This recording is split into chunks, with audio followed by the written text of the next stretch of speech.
مارسی قاسم کی بات سمجھ گئی۔ اس نے تفہیمی انداز میں سر ہلایا اور اپنے کہے پر معذرت کرنے لگی۔ قاسم بھی مسکرا دیا۔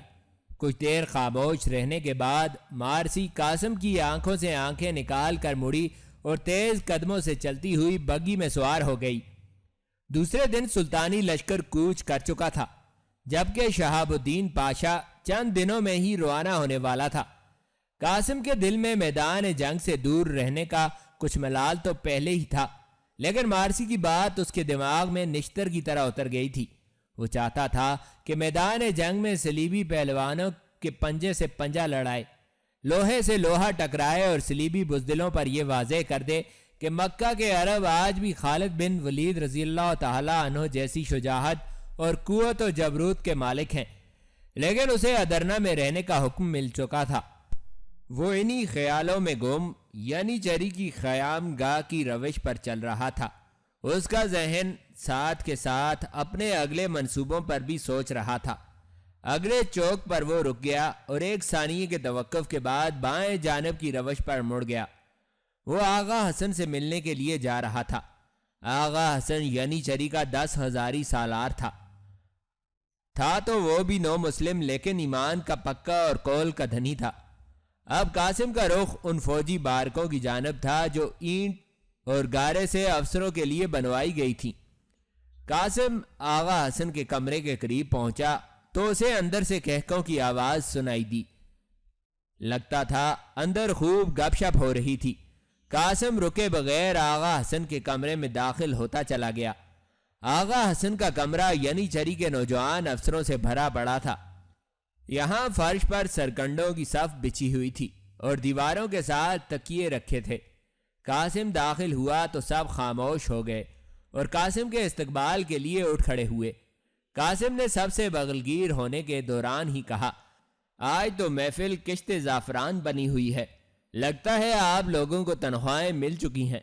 قاسم کی بات سے سب کہکا مار کر ہنس پڑے، لیکن سالار امیر خان نے برجستہ جواب دیا، بھائی اپنا تو یہی معسکر گھر بھی ہے اور دنیا بھی، اور یہاں تو ہمارا ہر روز عید ہے، ہر شب شب برات۔ سب ایک بار پھر ہنس پڑے۔ امیر خان یعنی چری کے افسروں میں سے سب سے زیادہ ہنسمکھ اور برجستہ گو تھا۔ قاسم نے اندازہ لگایا کہ امیر خان کی بدولت ہی آج کی محفل گلنار ہو رہی ہے۔ سب بیٹھ گئے تو کمانڈر اسلم خان نے کسی قدر خشک لہجے میں کہا، حضور تنخواہوں کی کیا بات کی آپ نے؟ سنا ہے بایزید یلدرم کے زمانے تک یعنی چری کو خوب تنخواہیں ملتی تھی اور ادرنا کی عوام کے سامنے یعنی چری کا بہت زیادہ مقام اور دبدبہ تھا۔ اب تو یعنی چری کو نہریں کھودنے اور پل تعمیر کرنے کے گھٹیا کام پر لگا دیا گیا ہے۔ اسلم خان کی بات سے یکدم محفل کا رنگ بدل گیا۔ آغا حسن سمیت کچھ افسروں کو یہ بات ناگوار لگی اور کچھ نے اسلم خان کی ہاں میں ہاں ملائی۔ قاسم اب تک ایک ماہر جاسوس ثابت ہو رہا تھا۔ اس نے آتے ہی محفل سے ایسا سوال کیا تھا جس سے وہ یعنی چری میں پھیلنے والی ممکنہ بغاوت کے بارے میں ابتدائی معلومات حاصل کر سکتا تھا۔ اسلم خان کی بات سے قاسم کا ماتھا ٹھنکا۔ اس نے سادہ سے انداز میں دوسرا تیر پھینکا، ارے دوستو یہ تو بتاؤ سلطان کے ہمراہ کون کون گیا ہے اور شہاب الدین پاشا کے ہمراہ کون کون جا رہا ہے؟ آغا حسن نے فوراً جواب دیا، سلطان کے ہمراہ صرف یعنی چری کے 5,000 سپاہی روانہ ہوئے ہیں، باقی تمام فوج جاگیردار سرداروں پر مشتمل ہے۔ اس 5,000 کے لشکر کی کمان اپنا دوست ریاض بیگ کر رہا ہے۔ البتہ شہاب الدین کے ہمراہ یعنی چری کے 13 بڑے دستے روانہ ہوئے ہیں۔ ہراول میں اور کماندار امیر خان جائیں گے، باقی سب لوگ جو یہاں بیٹھے ہیں سوائے اسلم خان کے قلب میں رہیں گے۔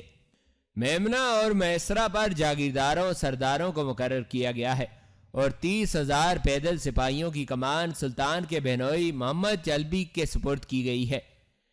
یہ تو ہے ہماری کیفیت، لیکن حیرت ہے کہ تمہارا نام کہیں دکھائی نہیں دیا۔ آغا حسن نے شہاب الدین پاشا کی تفصیل بتائی اور آخر میں قاسم سے وہی سوال کر دیا جو مارسی نے کیا تھا۔ قاسم نے آغا حسن کے سوال کو نظر انداز کر دیا اور اسلم خان کی طرف دیکھتے ہوئے کہا، لیکن اسلم خان کو کیوں روک دیا گیا ہے یہاں؟ اس سوال سے اسلم خان بوکھلا گیا۔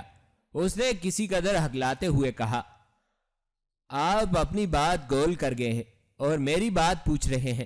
پہلے آپ بتائیے کہ آپ کیوں رہ گئے ہیں ساتھ جانے سے۔ اس سے پہلے کہ قاسم بولتا، سالار عبد الرحمن بول اٹھا، میں بتاتا ہوں کہ قاسم بن ہشام کس لیے لشکروں کے ساتھ نہ جا سکا۔ ساری محفل کونے میں بیٹھے ادیڑ عمر سالار عبد الرحمن کی طرف متوجہ ہو گئی۔ سلطان نے قاسم کو ادرنا میں رہ کر جنگ لڑنے کا حکم دیا ہے۔ سنا ہے یہاں کیسر کی کوئی خفیہ فوج موجود ہے۔ عبد الرحمن کی بات سے اسلم خان اپنی جگہ پہلو بدل کر رہ گیا۔ اب اس کی آنکھوں میں خفت تھی۔ اس نے سمجھا تھا کہ قاسم نے از خود کوچ سے جان چرائی ہوگی، لیکن یہاں تو معاملہ ہی الٹ تھا۔ عبد الرحمن کی اطلاع سے ساری محفل میں سنسنی کی لہر دوڑ گئی۔ خفیہ فوج؟ آپ یہ کیا کہہ رہے ہیں؟ ادرنا سلطنت عثمانیہ کا دل ہے، اور اگر یہاں بھی خفیہ فوج موجود ہے تو انیاڑے کے خلاف جا کر لڑنے کی کیا ضرورت ہے؟ امیر خان نے ماتھے پر شکنے ڈالتے ہوئے سوال کیا۔ اسلم نے فوراً امیر خان کی ہاں میں ہاں ملائی۔ جی ہاں، اگر یہاں فوج ہے تو پھر سلطنت عثمانیہ کو سخت خطرات لاحق ہیں۔ ایسے عالم میں ادرنا سے سلطان کی روانگی کیوں کر درست ہو سکتی ہے؟ اسلم کی بات کے دوران قاسم پوری طرح اسلم خان کی جانب متوجہ تھا۔ اسلم خان کی بات کے اختتام پر قاسم نے پھر اپنا سوال دہرایا۔ ہاں، تو آپ بتانے والے تھے کہ آپ لشکروں کے ساتھ کیوں روانہ نہ ہو سکے؟ اب قاسم کے لہجے میں ہلکی سی چبن بھی تھی، جسے اسلم خان محسوس کیے بغیر نہ رہ سکا۔ وہ گڑبڑا سا گیا اور ہچکچاتے ہوئے کہنے لگا، دراصل میرے گھر میں بچہ ہونے والا ہے، جبکہ میرے گھر کی دیکھ بھال کرنے والا میرے سوا اور کوئی نہیں۔ قاسم نے اسلم کی بات حیرت سے سنی اور فوراً کہا، تو کیا آپ معسکر کی اقامت گاہ میں نہیں رہتے جس طرح کے دوسرے سالار رہتے ہیں؟ مجھے تو یہ بھی معلوم نہیں تھا کہ آپ شادی شدہ ہیں۔ قاسم کی بات کا جواب ادھیڑ عمر عبد الرحمن نے دیا۔ دراصل یعنی چری کے جو سپاہی یا سالار شادی کر لیتے ہیں تو انہیں چھاونی کے علاقے میں سلطان کی طرف سے مکان فراہم کیا جاتا ہے۔ آپ تو جانتے ہیں کہ ہم سب پہلے غیر مسلم تھے، اور آپ یہ بھی جانتے ہیں کہ یعنی چری کے سپاہی زیادہ تر وہ قیدی ہیں جو سلطنت عثمانیہ نے مختلف صلیبی جنگوں میں قید کیے۔ اس لیے نہ یہاں ہمارا کوئی خاندان ہوتا ہے اور نہ ماں باپ اور نہ بھائی بہن وغیرہ۔ تمہاری بات الگ ہے۔ یعنی چری کی تاریخ میں تم پہلے شخص ہو جو نو مسلم نہیں بلکہ پیدائشی مسلمان ہو۔ اس قدر معلومات تو قاسم کے پاس بھی موجود نہ تھی۔ وہ تو کسی شک کی بنا پر اسلم خان کے بارے میں تحقیق کرنا چاہتا تھا۔ اسے معلوم تھا کہ یعنی چری کے بعد سالار ابو جعفر جیسے غداروں کے اشاروں پر ناچ رہے ہیں۔ اچانک قاسم کو کوئی خیال آیا اور اس نے مصنوعی سا کہکا لگاتے ہوئے کہا، اجی چھوڑیے، آپ لوگ ایک رنگین محفل سجا کر بیٹھے ہیں، میں نے خواہ مخواہ آپ کے رنگ میں بھنگ ڈال دی۔ چھوڑیے یہ باریک بینیاں اور مجھے بھی بتائیے کہ میرے آنے سے پہلے آپ لوگ کس بات پر ہنس رہے تھے؟ قاسم نہیں چاہتا تھا کہ اسلم خان اس کی جانب سے محتاط ہو اور وہ اپنے شک کے سراغ پر مزید کام نہ کر سکے۔ قاسم کی بات سنتے ہی آغا حسن نے مسکرا کر کہا، آپ کے آنے سے پہلے یہاں محفل مشاعرہ برپا تھی اور کماندار امیر خان اپنے چٹکلے دار فارسی کلام سنا رہے تھے۔ قاسم نے سنا تو حیرت سے امیر خان کی جانب دیکھا اور شرارت سے مسکراتے ہوئے کہا، اچھا تو جناب شاعری بھی فرماتے ہیں، کچھ ہم بھی تو سنیں کہ آپ نے کیا کچھ لکھا ہے۔ امیر خان نے ڈھٹائی سے جواب دیا، شاعری کے کیا کہنے، ہمیں تو اندلس میں ہونا چاہیے تھا۔ الحمرا کے دربار میں ہم اپنا کلام سناتے اور دیوان خاص کی شہزادیاں بالکنیوں سے ہم پر پھول نچھاور کرتی۔ امیر خان کی بات سے ایک زوردار کہکا بلند ہوا اور کمرے کی فضا یکسر بدل گئی۔ اتنے میں عبد الرحمن نے قاسم سے مخاطب ہو کر کہا، قاسم بن ہشام، آپ تو عرب ہیں، کیا فارسی شاعری آپ کی سمجھ میں آئے گی؟ آپ سمجھ میں آنے کی بات کرتے ہیں، میں آپ کو فارسی کا شعر سناتا ہوں۔ ساری محفل یکدم ہمہ گوش ہو گئی۔ قاسم زیر لب مسکرا رہا تھا۔ اس نے کچھ دیر توقف کے بعد انتہائی خوبصورت ترنم سے اسلم خان کی جانب دیکھتے ہوئے فارسی کا ایک شعر سنایا، جس کا مطلب یہ تھا میں وہ نہیں کہ تو جنگ کے روز میری پشت دیکھے، میں تو وہ ہوں کہ تو میدان جنگ میں خاک و خون کے درمیان پڑا ہوا میرا سر دیکھے گا۔ قاسم کا شعر اس قدر خوبصورت تھا کہ آغا حسن کے کمرے میں واہ واہ کا شور مچ گیا۔ شعر پڑھنے کے دوران قاسم کی نظریں اسلم خان پر جمی ہوئی تھی، چنانچہ وہ بری طرح جھیپ گیا تھا۔ آغا حسن اور امیر خان قاسم کا شعر سن کر وجد میں آ گئے تھے۔ انہوں نے قاسم سے پھر فرمائش کی کہ وہ اپنے شعر کو مقرر ارشاد کرے۔ قاسم نے مسکراتے ہوئے دوبارہ شعر سنایا اور سب نے دوبارہ داد دی۔ اس مرتبہ داد دینے والوں میں اسلم خان بھی شامل تھا۔ یعنی چری کے افسروں کی یہ محفل ابھی خوب گرم تھی کہ کمرے میں ایک ہدیڑ عمر شخص داخل ہوا۔ اس شخص کے چہرے پر موجود وقار اور دبدبہ دیکھ کر قاسم نے اندازہ لگایا کہ یہ یقیناً یعنی چری کا کوئی اعلیٰ سالار تھا۔ یہ محمد چلپی تھا، سلطان مراد خان کا بہنوئی اور شہاب الدین پاشا کے لشکر میں 30,000 کی پیدل فوج کا سالار۔ کمرے میں موجود یعنی چری کے تمام افسر محمد چلپی کے احترام میں کھڑے ہو گئے۔ محمد چلپی مسکراتا ہوا کمرے میں داخل ہوا اور سب کے ساتھ مصافحہ کرنے کے بعد آغا حسن کے پہلو میں بیٹھ گیا۔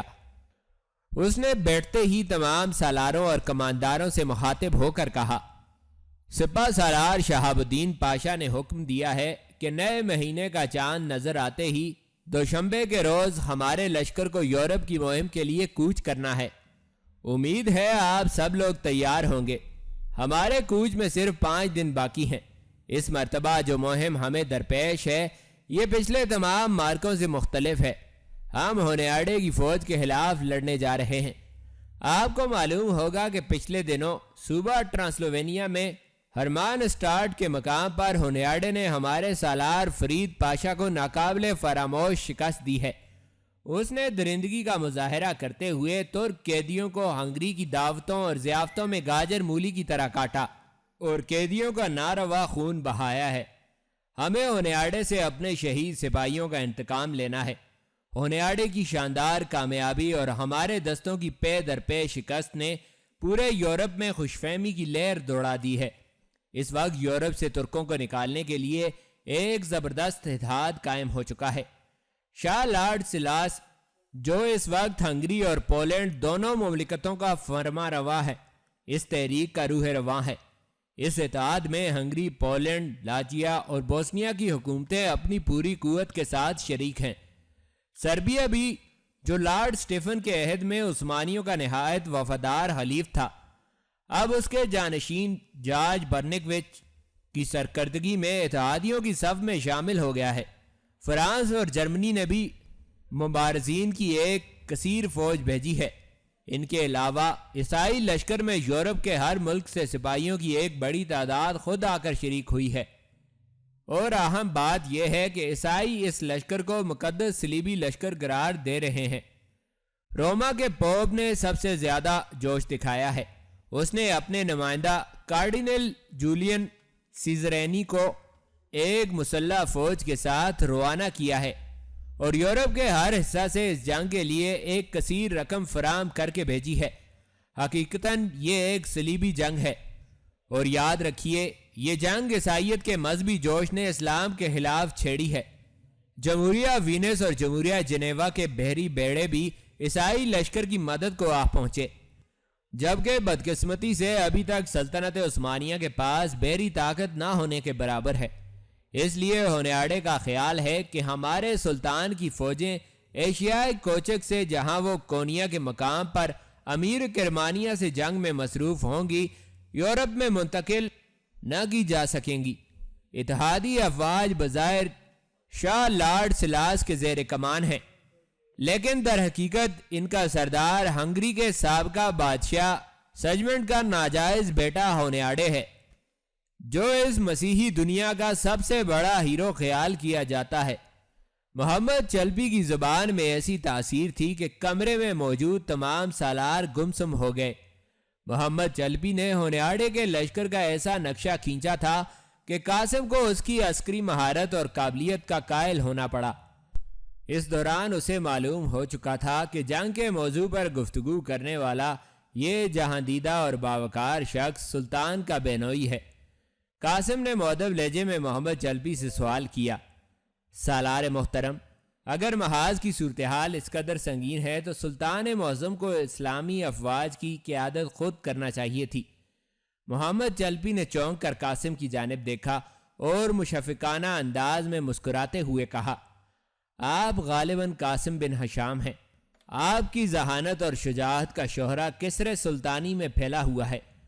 خیر، بہرحال آپ کے سوال کا جواب یہ ہے کہ سلطان معظم خود لڑائی کی قیادت کریں گے۔ ہمارا 80,000 کا لشکر تو محض ہراول دستے کی صورت میں آگے جا رہا ہے۔ لیکن قاسم نے ایک خیال کے تحت پھر کہا، سالار محترم، اگر سلطان معظم کی واپسی سے پہلے ہمارے لشکر کی اہنیاڈی کی افواج کے ساتھ مٹبھیڑ ہو گئی تو کیا ہماری افواج سلطانی لشکر کا انتظار کریں گی؟ نہیں، اگر ایسا ہوا تو ہم ڈٹ کر مقابلہ کریں گے اور انشاءاللہ سلطان معظم کے پہنچنے سے پہلے دشمن کا صفایا کر دیں گے۔ محمد چلپی کے لہجے میں عزم تھا۔ اس نے گردن تان کر جواب دیا۔ اتنے میں آغا حسن نے سوال کیا، سالار محترم، سنا ہے ادرنا میں کیسر کے خطرناک جاسوس موجود ہیں جو سلطان معظم کے خلاف سازش کر رہے ہیں۔ آغا حسن نے کہا تو سب سالار ہمہ تن گوش ہو گئے۔ محمد چلپی نے جواب دیا، اس قسم کی اطلاعات میرے پاس بھی ہیں، لیکن ابھی کسی شخص پر گرفت نہیں کی جا سکتی۔ جہاں تک کیسر کا تعلق ہے تو کیسر قسطنطنیہ کو شروع دن سے مینڈے لڑانے اور ریچھ کتے اور تتر بٹیر لڑانے کا بڑا شوق ہے۔ ظاہر ہے اس قسم کا شخص میدان جنگ میں سامنے آنے کے بجائے سازشوں کا سہارا ہی لے سکتا ہے۔ ہم افواہوں پر قابو پا رہے ہیں اور سلطان معظم اس کی چھان بین کے لیے ماہر افراد مقرر کر رہے ہیں۔ غالباً محمد چلپی قاسم کا فرض منصبی جانتا تھا، لیکن اس نے سر محفل ذکر کرنا نامناسب سمجھا۔ آغا حسن کے کمرے میں دیر تک مختلف موضوعات پر باتیں ہوتی رہیں، یہاں تک کہ نماز ظہر کا وقت ہو گیا۔ سلطان کا بہنوئی محمد چلپی اپنے سالاروں سے اجازت لے کر کسی جانب چل دیا اور آغا حسن کے کمرے میں موجود تمام سالار نماز کی تیاری کے لیے نکل گئے۔ اب کمرے میں صرف آغا حسن اور قاسم موجود تھے۔ قاسم نے سالاروں کے نکل جانے کے بعد کچھ توقف کیا اور پھر اٹھ کر کمرے کے دروازے کو اندر سے بند کر کے کنڈی لگا دی۔ آغا حسن نے حیرت سے قاسم کو دروازہ بند کرتے دیکھا اور متجسس انداز میں پوچھا، کیا بات ہے قاسم؟ کافی سنجیدہ دکھائی دے رہے ہو۔ قاسم نے آغا حسن کو اپنے قریب بیٹھنے کا اشارہ کیا اور کسی قدر مدھم آواز میں اس کے ساتھ مخاطب ہوا، آغا، تمہیں اندازہ ہوا کماندار اسلم نے میری تنخواہ والی بات پر کس قسم کا تبصرہ کیا تھا؟ آغا حسن نے جواب دیا، کیسا اندازہ؟ مجھے تو وہ بات بہت بری لگی تھی، یعنی چری کے تمام سپاہی سلطان کے بیٹے ہیں، ہمیں تنخواہوں اور مال دولت سے کچھ غرض نہیں۔ اسلم خان نے گھٹیا بات کی تھی جو میرے خیال میں سب کو بری لگی ہوگی، لیکن تم کیا کہنا چاہتے ہو؟ آغا حسن صرف سپاہی تھا، سراغ رساں نہ تھا۔ اس نے اسلم خان کی بات کو صرف ظاہری طور پر لیا تھا، جبکہ قاسم اسلم خان سے متعلق شک میں مبتلا ہو گیا تھا۔ اسے یعنی چری میں سازش کی افواہیں پھیلانے والوں کی تلاش تھی۔ سلطان مراد خان ثانی واقعی ایک تجربہ کار سلطان تھا۔ اس نے شاہی سراغ رساں کے لیے قاسم بن ہشام کا انتخاب کر کے دانش مندی کا ثبوت دیا تھا۔ قاسم پہلے دن سے ہی ہر کسی شخص کو شک کی نگاہ سے دیکھنے لگا۔ اس نے آغا حسن کی بات سنی اور منہ بسور لیا اور تادیبی انداز میں کہنے لگا، آغا، عقل کے ناخن گلو، یہ بھی تو دیکھو کہ اسلم خان نے لشکروں کے ساتھ روانہ ہونے سے معذرت کر لی ہے، جبکہ سلطان کے خفیہ محکمے کا یہ کہنا ہے کہ سلطنت کے غدار سلطان کی عدم موجودگی میں ادرنا کے اندر دنگا فساد کروانا چاہتے ہیں۔ یہ بھی خبریں ہیں کہ یعنی چری کے بعد سالار غداروں کے ساتھ ملے ہوئے ہیں۔ قاسم نے آغا حسن کو سوچنے پر مجبور کر دیا۔ آغا حسن نے پرتجسس نگاہوں سے قاسم کی جانب دیکھا اور کہا، یہ تو مجھے معلوم ہے کہ ہماری فوج میں کالی بھیڑیں موجود ہیں، لیکن اسلم خان کے بارے میں اس سے پہلے میں نے کبھی نہ سوچا تھا۔ تمہاری بات دل کو لگتی ہے، کیونکہ جہاں تک میرے علم میں ہے اسلم خان کے گھر میں ابھی بچہ ہونے میں دیر ہے۔ وہ میرا دوست ہے، چند دن پہلے تک اس نے مجھے بتایا تھا کہ اللہ رب العزت اسے ماہ شوال میں پہلے بچے کا باپ بنانے والا ہے۔ آج جب اس نے اپنا عذر بتایا تو مجھے بھی قدر حیرت ہوئی، اور پھر سب سے بڑی بات یہ ہے کہ ایک سپاہی کو میدان جنگ کی طرف روانہ ہونے سے کبھی معذور نہ ہونا چاہیے، چاہے وجہ کچھ بھی ہو۔ قاسم نے اطمینان کا سانس لیا، گویا اسلم خان پر اس کا شک درست تھا۔ اس نے کچھ کہنے کے لیے منہ کھولا، لیکن یک لخت کسی وجہ سے خاموش ہو گیا۔ اس کی نگاہیں تیزی سے کمرے کے بند دروازے کی طرف اٹھیں۔ اس کی چھٹی حس بیدار ہو چکی تھی۔ قاسم کی نگاہوں کی چمک دیکھ کر آغا حسن بھی متجسس ہو گیا۔ قاسم نے ہونٹوں پر انگلی رکھ کر آغا حسن کو خاموش رہنے کا اشارہ کیا اور خود اپنی جگہ سے اٹھ کر کھڑا ہوا۔ اب وہ دبے پاؤں دروازے کی طرف بڑھ رہا تھا۔ وہ دروازے کے قریب پہنچا اور اس نے بے آواز طریقے سے دروازے کی کنڈی ہٹا دی۔ اگلے لمحے اس نے یکلخت دروازے کے دونوں پٹ جھٹکے سے کھول دیے۔ دروازہ کھلنے کے ساتھ ہی دھڑام کی آواز سنائی دی اور ینی چری کا ایک نوجوان سپاہی اندر کمرے میں آ گرا۔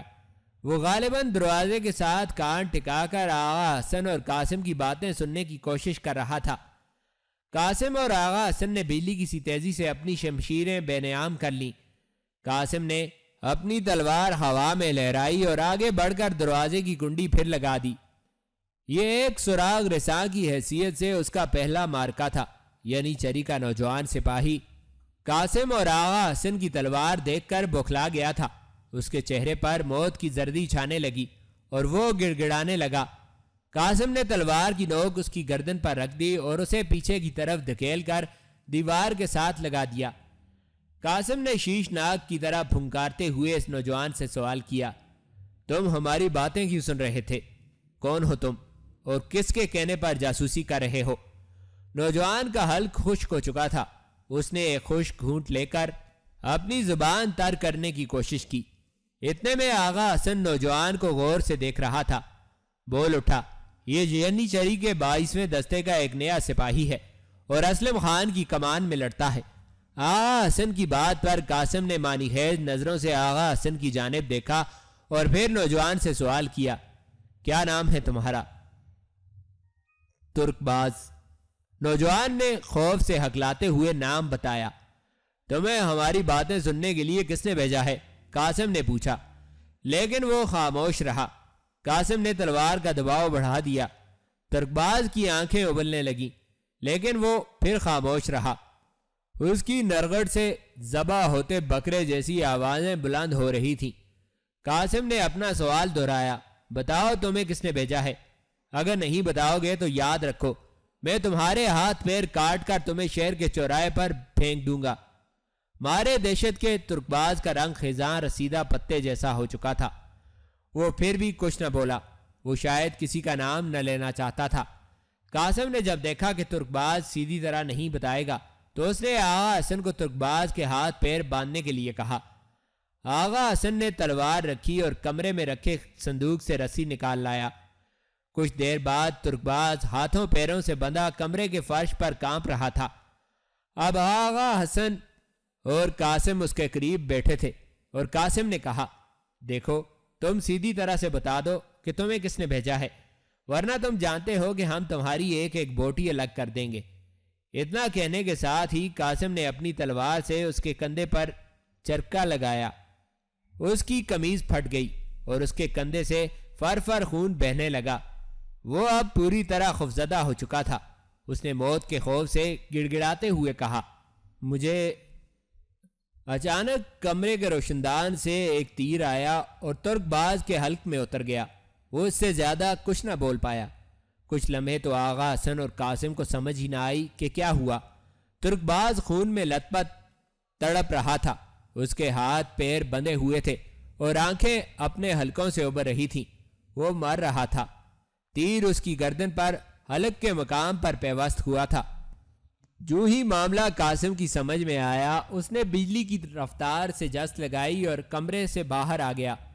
اب وہ بیرکوں کے آگے بنے برآمدے میں دوڑ رہا تھا۔ اس کا رخ عمارت کے آخری کونے کی جانب تھا، جہاں چھت پر جانے کے لیے مٹی سے زینے بنائے گئے تھے۔ قاسم برق رفتاری سے زینے پھلانگتا چلا گیا۔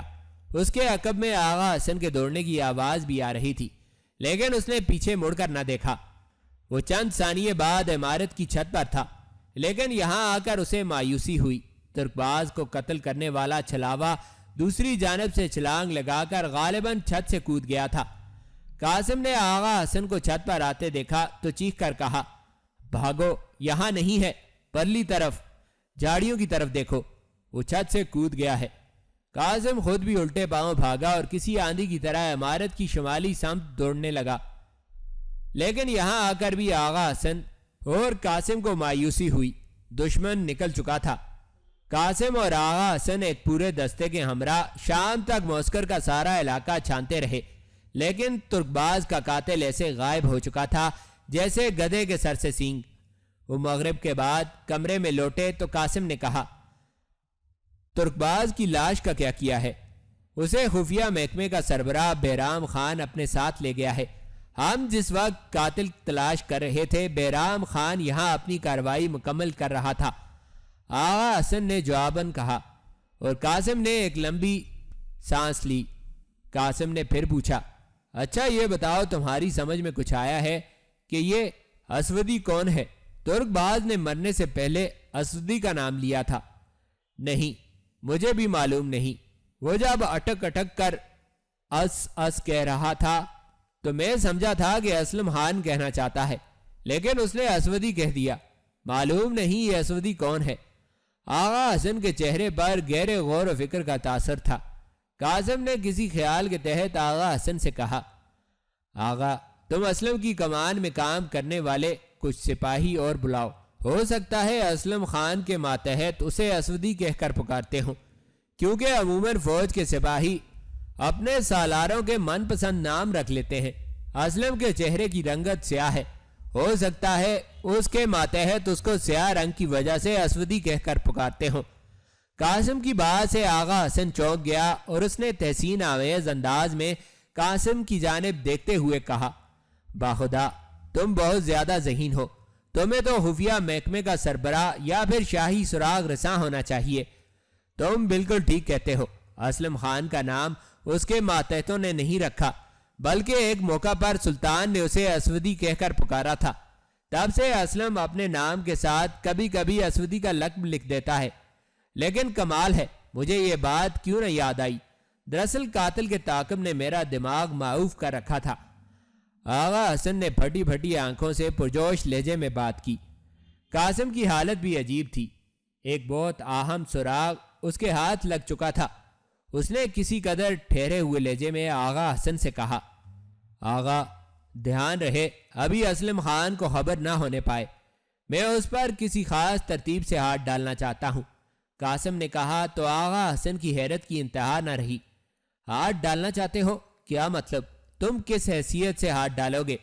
اب قاسم کو احساس ہوا کہ اسے آغا حسن کے سامنے اسلم خان پر ہاتھ ڈالنے کی بات نہ کرنا چاہیے تھی، لیکن اب وہ کر چکا تھا۔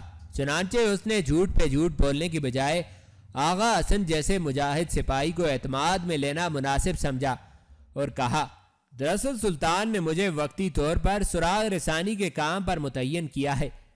مجھے اس سلسلے میں تمہارا تعاون درکار ہے۔ میری نظر پہلے سے کچھ لوگوں پر ہے، لیکن کوئی واضح ثبوت نہ ہونے کی وجہ سے میں ابھی تک کسی پر ہاتھ نہیں ڈال سکا۔ اب پہلی بار میرے ہاتھ اس سازش کا ایک سرا آیا ہے۔ میں اسلم خان اسودی کو بے خبری میں گرفتار کرنا چاہتا ہوں۔